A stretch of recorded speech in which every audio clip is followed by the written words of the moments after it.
Hey guys, Travis Gillespie here. We've been looking at transformations, and now we're asked to draw this transformation. It's a 180-degree rotation, so let's highlight that. And I can't necessarily do it right here because I'll run into the next problem. So what I've got to do is copy that image, and let's just put it over here to the side.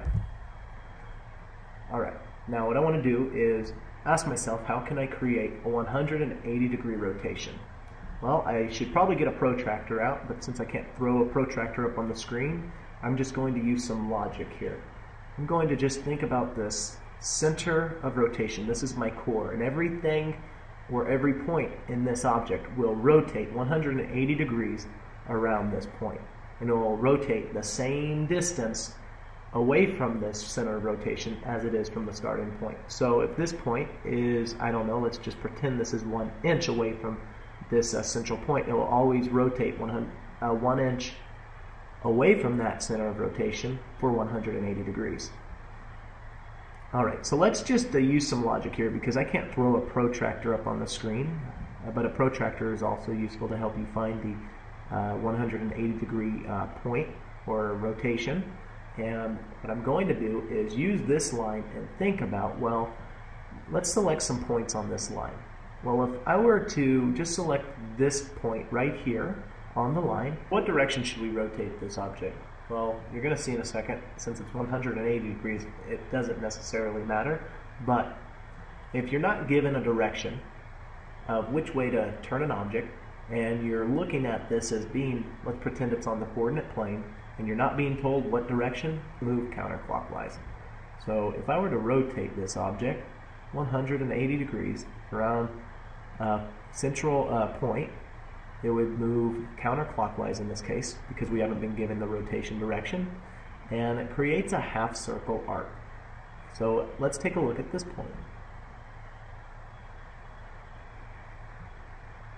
So what would this point look like if it rotated the same distance away from the center of rotation for 180 degrees? Probably looks something like this.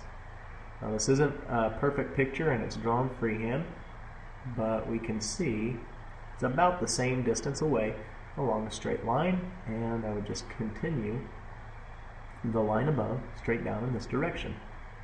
Okay, now the next question is, what about if we were dealing with this point here? So let's go ahead and erase some things. I'm going to erase these arcs, and I'm going to highlight this segment here.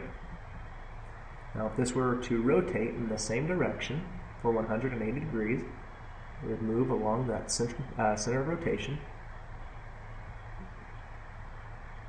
And let's move out to that outer portion of the segment and also continue that arc. So it's about 180 degrees.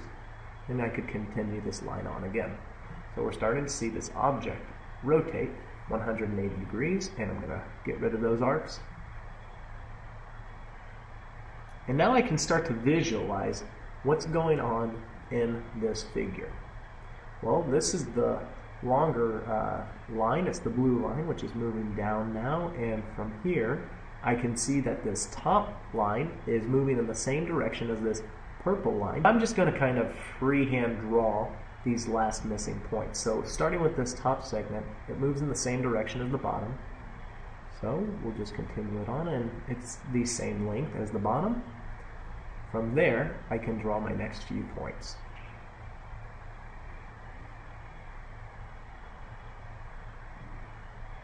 Now this does not have to be perfect. Again, it's freehand.